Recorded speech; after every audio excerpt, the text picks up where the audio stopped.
Hi, Isha back here at the Mad Scientist Studio, and today on episode 4 of Elder Stories, I get to speak with my dad. He is a 69-year-old osteopathic physician, gay yoga teacher, healer, and grandfather. Let's dive into it.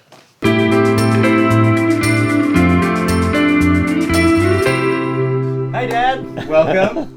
Glad to have you here. Thank you so much. Yep, you're welcome. So I know a decent amount about your life while I've been alive, especially in my adult life. You know, we've been talking as friends and family, but I know very little about before I was born, and especially even younger, because I've always dove into some of your 70s days, because I always find that stuff interesting, and we may get to that today, but I wanted to start really, really little. So I had a question here, and hopefully it'll inspire some interesting stories. Okay. Was there anything unusual about your birth, as early as we can go? Yes. Well, that does start the pattern of not quite fitting the norm. So I was a breech delivery. You know what a breech delivery is? You're upside down? You come feet first. Yeah. And was that was difficult? Was this pre-C-section days? C-sections happened, but it was not known until the moment of presentation because they didn't do ultrasounds and things like that back then. At all? No. So you wasn't invented yet. Oh my gosh. So do you know, because everyone who's watching Yusuf as a doctor, do you know when parents could start finding out the sex of their kids? Ultrasounds became available for your generation of babies. So 80s. Mm-hmm. Yeah. Yeah. And before that, it was always a surprise. So you couldn't plan what baby clothes you needed. I mean, on palpation, you and midwives are especially good at this. You can sense this is where the butt is and this is where the head, the head should not be noticeable in the last few weeks of the pregnancy. You can feel if they're breached if you're trained, but you can't feel sex organs, can you? No. Yeah. So they were not aware that I was breech until it was towards the end of the labor, and according to my mom, the nurses determined that I was breech. And the doctor was watching the Army-Navy game, and it was almost over. And they basically told her to keep her knees together. Oh my gosh. That the game was going to be over in 3 minutes, and then they would bother the doctor to know that she was ready to have her baby. And that was stressful for my mom because she was in labor. Because she was in labor, and what I didn't know at the time was that she had miscarried twice between me and my older brother, Peter. Oh, that's something that I wanted to ask you about. So, I know the answer, but tell the viewers, how many siblings do you have?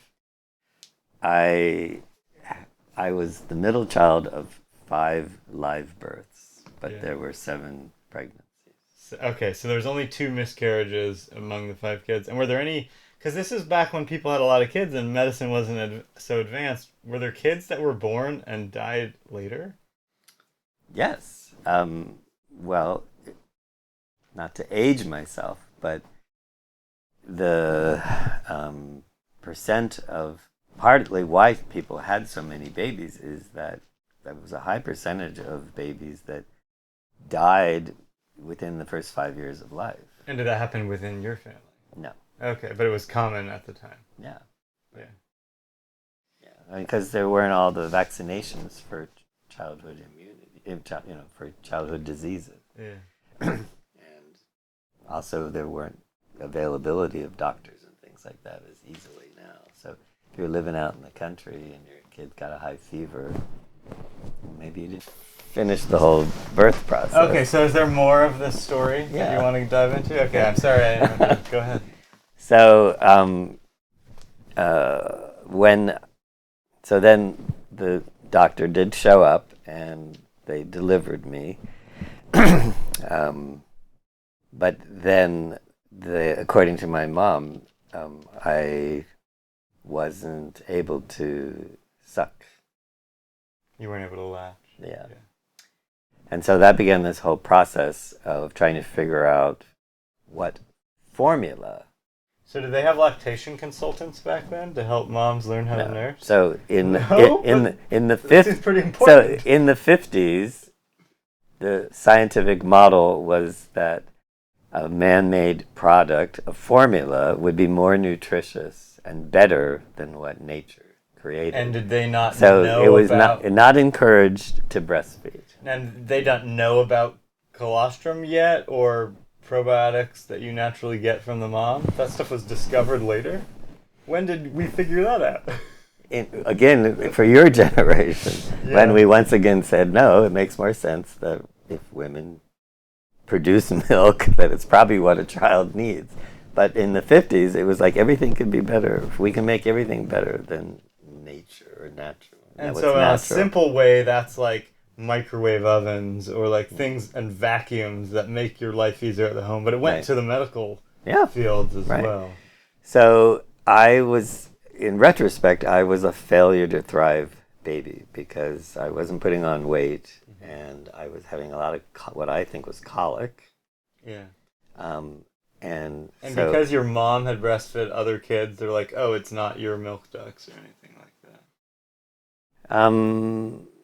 It's not exactly clear whether she breastfed any of us, actually. Oh, really? But you don't remember your list? But what I was told, which went in kind of deep, is that I was, quote, allergic to my mother's milk. Is that possible? People the species wouldn't survive if that was the case, you know.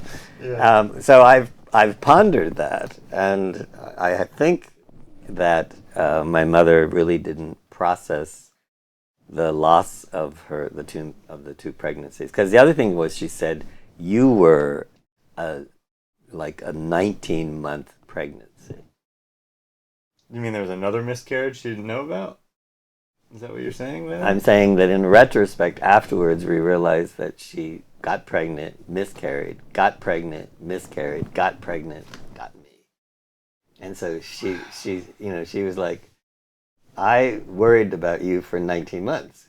Well, I don't think I tried to come in twice. Okay, but is that really how she saw it? Yeah. She was not educated enough to know that a baby gestation period has to be this long, and if it was that long, it must have been 2 kids? What she knew in one part of her brain and what she lived was probably different. And they didn't talk. You know, it was like the doctors didn't talk about that stuff. Women didn't talk to doctors about, like, how do I, what's an orgasm? And all doctors were men at the time in the 50s? Yeah. Like women didn't finish. Yeah. That was more like 70s when you started having female doctors. Right. Yeah. So even in my medical career, when I came out of residency, I was delivering babies. But that was when the shift was evolving so that women were looking for a woman to be there when they were delivering, or there was a bunch of male gynecologists. Or there were these male gynecologists who were the older father figure kind, and I was too young to fit that. Mm-hmm. So in the first couple of years, the malpractice insurance is low so that you can do it, but by the second year of being out of residency, it was like I'm only doing like 4 deliveries a year, and it's costing me like $6,000 a year to have this kind of insurance. So I just stopped delivering babies. Moved on. But yeah, so apparently it wasn't until I was like 6 months old that they found a soya formula, which I liked or thrived on. Yeah. So you were having a lot of trouble gaining weight the first 6 weeks of your life? Months. 6 months, excuse me. Yeah. Did you find that affected your future development and learning and ability to learn how to talk and walk and all that kind of stuff? Never been identified as a possibility, but I was like born in December 1st, and that's like the cutoff date for when you go into school was apparently like for some reason like the 5th of December or something. So I was like the youngest boy in my class. And so I didn't do as well in school the first couple of years. Yeah, well, I went to Catholic school. And starting like at preschool, you went to Catholic school? Like no, what kindergarten. There wasn't preschool. Okay. Didn't exist back then? Except for the wealthy. Yeah, okay. So then there was kindergarten, which there's a kind of an interesting story I could possibly divert to talk about what I remember from kindergarten. When I was going to go into first grade, I was told by the nuns that I was just lazy speaker and that I needed to get voice lessons or speech class with the nuns or they would not let me start first grade. Because I was a third child, my older brothers would often speak for me. Seen that with my own kids, yeah. So I have interpreted in retrospect that it was just because I was young and also because I had older siblings that I didn't have the opportunities or the encouragement to develop speaking correctly. But again, the Catholic paradigm was that it was something wrong with me because I was being, quote, lazy. Yeah, that is not encouraging for learning. Yes. So what the learning consisted of was going to the convent and sitting in the kitchen and saying, "She sells seashells at the seashore." Over and over again? Shells she sells are seashells, for sure. And when I was able to do that successfully after 3 Saturdays, I was given hot chocolate and some chocolate chip cookies and told I could now go to first grade. Wow. Well, that is hard to say, even as an adult. Right. Well, yeah. Do you want to talk more about how long you were in Catholic school? Oh, well. Was that like 1st through 8th grade? Yeah. And then after Catholic school, you went to military school. What an upbringing. How did you turn out to be a gay hippie? Yeah, exactly. This is why it's an interesting story. Yeah. So Well, let me circle back before we get to military school, because I would like to touch on that too. When you were going to Catholic school, was the discipline at Catholic school violent? In Australia, physical corporal punishment was very routine. But in Washington, D.C., it was more the fact that at that time there was a population boom, the baby boomers, and so there were like 37 to 45 kids in first grade with one teacher, and it was all about keeping order in the room. Yeah, it's a big class. Yeah. So everyone had to put their papers on the desk in the same way, but I was left-handed. And they wouldn't tolerate that? And it was not like, oh, you're left-handed, put it that way. It was like, this is how it's done. And then I would smear, so I would write like this, so it would smear, and the ink didn't dry instantly. You know, it's not like ballpoint pens. Yeah. Wasn't quite working. I know the ink didn't. So I would get low grades for penmanship. I also... So you were allowed to write left-handed, but your paper had to be on an uncomfortable side of the table? Yeah, so I had to write like this, you know, and then... Not very good teachers. Come on, no, teachers. It was, I mean... They were nuns, not like teachers? Yeah, they were just nuns. They yeah. didn't actually go to They college. all had male saint names, like Sister John Bosco and things like that. And then, I mean, some of this is middle child, I think, you know, but in third grade, I got like C's on my report card. In third grade, we moved to Carlisle, Pennsylvania for my father to be at the Army War College. So we moved, so I was in a different Catholic school environment. And my father's like, you know, why are you getting C's in math, and I started crying and said, "I can't read the blackboard." He goes, "What?" "I can't read the blackboard," because I was like at the back of the class. That's when you needed glasses. And so then it was like, okay, I'm going to take a day off of work to take you to get your eyes examined to see whether you're just being lazy. So again, there's this message as like, like you're not performing or whatever. So they test me for glasses and they say he's need glasses probably for a few years. Yeah. I leave with glasses and I'm in the car with Dad, and I remember saying, "I didn't know that trees had individual leaves." That went pretty far before you figured it out, and and you just grew up. You're like, this is my world. Yeah. So that's what I think vision looks like. Right. Well, I'm glad you figured it out eventually. Yeah, so that's third grade. So did your brothers need glasses or anybody else? Yeah, I think everyone needed glasses eventually. So they should have been on top of that. So maybe, like when I went back to, we were only there 1 year, and then we went back to Bethesda, Maryland. Mm-hmm. I think they instituted for the first time some kind of like hearing and visual tests of kids in school, like fifth grade or something. Yeah, so they weren't doing that routinely yet. No. Now they do it, which is good. Yeah. So I mean, I'm just saying that this influenced a little bit of my self-esteem because I was burdened by things that, in retrospect, I sort of feel were neglected. Mm-hmm. Wow. Yeah. That's heavy. Could we talk about your dad a little bit? Yeah. So, what did your dad do for a living? Well, as I was growing up, it was hush hush. At what? Because how old were you when you found out what your dad actually did for a living? It was after what was called the Cuban crisis. Cuban Missile Crisis? Mm-hmm. When he was gone for a week, didn't come home. That it was liberalized so that he was allowed to tell his family that he worked for the CIA. And how long so was up he to that for point, the CIA before you guys knew?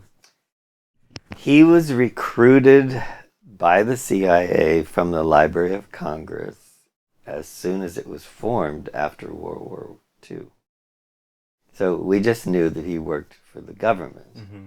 And my mom would say that she was just given a phone number and then given like a number code, like a passcode, to speak to be able to get to her husband. But I don't think she knew really what he did, except I guess maybe she knew he worked for the CIA, but it's not really clear. Yeah. So later on, he told me that he was hired by the CIA to be an editor. He would take field data and write up reports that would then get sent to help with making decisions. So he wasn't doing anything inherently dangerous, but he had clearance to be aware of that information. Yes, he was. Security he was getting a lot of field information, and it was, I don't know when, but it was also the buildup of the Vietnam War. So it was Vietnam and Cambodia and Laos that he was associated with, and it became kind of a conflict in the family because as I moved into high school, I became an anti-war demonstrator. Yeah. But my oldest brother had been drafted into the army and was serving in Vietnam. See some heads butting at the dinner table there. As an officer. Wow. So it was suggested that I was being disloyal to my brother, and my retort was that I was trying to bring them home. Yeah, you didn't want your brother to die. Right. I mean... Right, and my parents' response to that was that they went to Mass every day, 7 days a week, during the whole time that he was in Vietnam. And prayed for him to come home safe. Yeah, right. So very religious family, it sounds like. The curious thing about religious families is that my father converted to Catholicism to marry my mother. That was her requirement. And it was her requirement or her parents' requirement? Her requirement. Wow. Okay. And she was very devout. And converts are more rigid and fervent than, third, fourth generation. Because they go through like such specific training or something? They learn Catholicism and they're like, like a devotee, I guess you could see. So, and my father loved being in the choir, church choir, and things like that.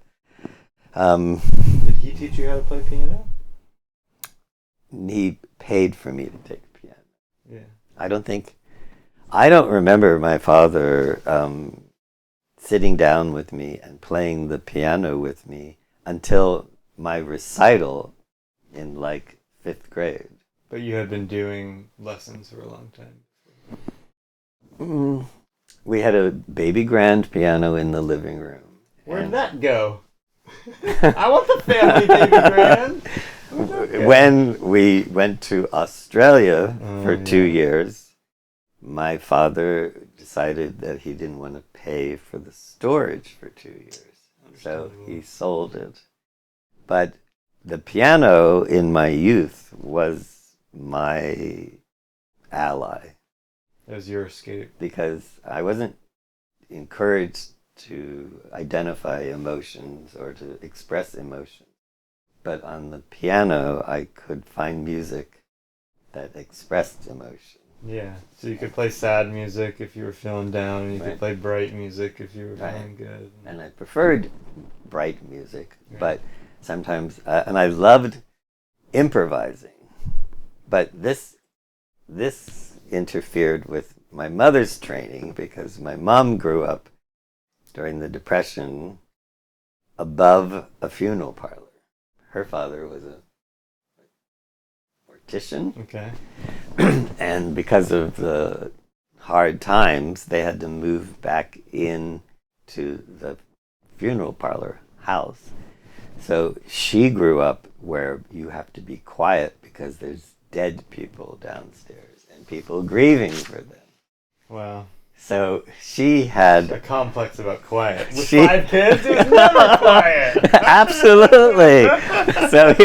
So her thing was quiet down, So improvisation on the piano, especially if you were releasing feelings that you couldn't even identify. You started pounding on it. So yeah, it was like, stop that, So it wasn't all suppression was a big part of my upbringing. Well, do you mind if we jump to your high school years? Yeah. So you said that you went to military school. Did all your brothers go to military school? No. So why did your parents send you? And this was away military school. No, right? no, it was school. Daytime, and then you went home. Okay. So when I came back from Australia, I was 15, had just turned 15. And because in the diplomatic life, my parents were quite part of diplomatic life is the socialization that occurs. Frequent cocktail parties that they either hosted or that they went to. Oh, you must have seen some CIA characters visiting your house. It was, for my parents, for my father especially, it was the most exciting period of his life. Yeah. Because he got to play tennis as part of his job with visiting dignitaries and stuff like that on the embassy grounds. And there were these parties where you socialize with people, and then of course there were these top secret meetings or whatever. So I had a bedroom that had an exterior door, and I slipped out a few times to meet a girlfriend. So they decided that I was breaking the rules more than any of their previous kids, and that I needed more discipline. So they wanted to put me in military school. Did you get also discipline because from that, or it make you want to rebel even more? Well, because I also needed to find my own individuality, so I didn't want to go to the schools that my brothers had gone to. Because it'd be like, oh, here's a third Erskine. So, well, my oldest brother went to a school called Good Counsel, and my second brother, Peter, was in a seminary high school to prepare him for joining the priesthood. Did you know that? No, I didn't. He didn't end up doing that. No. He went to medical school afterward. But so he was in Catholic families, the idea was that there was one child who would either become a priest, a brother, or a nun. that was part of the And responsibility. you have 5 kids, so it's like, oh, you lose one to religion. So Peter was the one decided he was going to become a priest, and I definitely didn't want to do that. So, and the Catholic Military High School was the school that had the most prestige in the community. And so I complained about it, but initially the structure was helpful for me. Yeah, the routine. Yeah. But we also had to take military science. Like war? So like how to be like a leader and things like okay. that. And then first, like 3 times a week we would do drill with firearm training? With not range work. No. Marching with a gun. Having it on your shoulder. Having it like this. Like you wouldn't have banned. Switch sides. Yeah, Yeah, exactly. Right. And how to march with the same everybody's Well, they taught you some good rhythm. Yeah. Musical rhythm. Yeah. Dancing and stuff. Yeah. But it also was a college preparatory school, and it had a theater department, and it had a newspaper, and I worked my way up to be an editor of one of the pages on the newspaper. Oh, cool. I was opportunities. I remember I was the features editor, so that got to mean that I got to go to plays, movies, and write reviews. That sounds and, cool. And so I found my high school education to be very rich. Awesome. Plus, I had teachers who were ex-priests or liberal Christian brothers who like introduced me to the Moody Blues and so Pink military Floyd. School was actually more free than Catholic school would have been, as opposed to exposure to art and music. Yeah. It wasn't the music of the devil, and you're not allowed to No. listen to this kind of thing. Yeah, right. So yeah, it gave me places to develop discipline, self-discipline, and but there's a lot of ritual too. Like you had to polish your shoes, polish your breath, and you had to keep your hair short and stuff like that. And it was a time when people were rebelling about following rules all the time. Yeah. And then there was this whole moral conflict about how can I be going to military high school, When you're an anti-war. and it's Catholic, so there were the Catholic religion teachers who were anti-war, and then there were the Marine Corps faculty in the same school. in the same That school. must have been so interesting to see both sides of that. So I ended and up this becoming. was during the Vietnam War. Yes, yeah, absolutely. So was it thought that like I'm going to graduate from high school and get drafted? That was how it was at that time. Yeah. So they had, for my brother Peter, there was deferment for people who were going to go to medical school. And that's why he chose. And for Johnny, there wasn't. So when he was old enough, he got called up. My father said you should go to officers training because that means the first 9 months of your 3 years of tour, you will be mainland learning instead of being a rookie that would be immediately sent to Vietnam. Yeah, and potentially like cannon fodder. Yeah. And Right. and if he did want to do it later in life, he could actually make a good career out of it. Right. So Well, we were just talking about your experience through high school in the military school, and it sounds Yeah. like it was not all bad, which is Yeah. like very interesting. I mean, I ran for student council president, Did you win? and I lost to a write-in vote, which was never. This was like a military high school, and it had chaos because my friend Kevin O'Reilly ran as a counter ticket. And he was going to bring Coca-Cola machines to the cafeteria. Of course. Of course. And That's like so- straight out of a sitcom. So there was the guy who was like groomed by having been the freshman class representative, the sophomore class representative, to be the next student council president.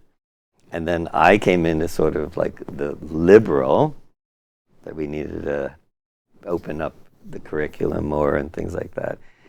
But Kevin won by 10 votes as this rebellious And he wasn't student even on the council.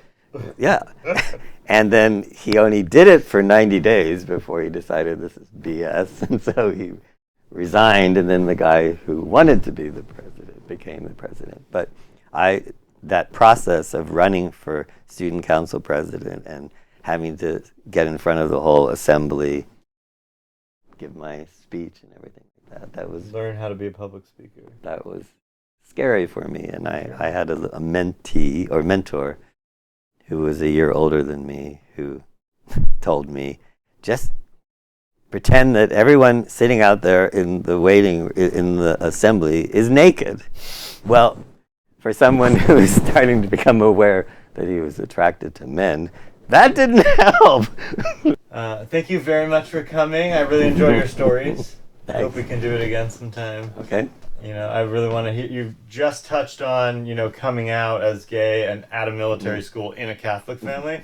A great story, but I don't think we have time today. So let's get together soon. All right, I'm not planning to go anywhere. I hope not. All right. Thank you again. Yeah.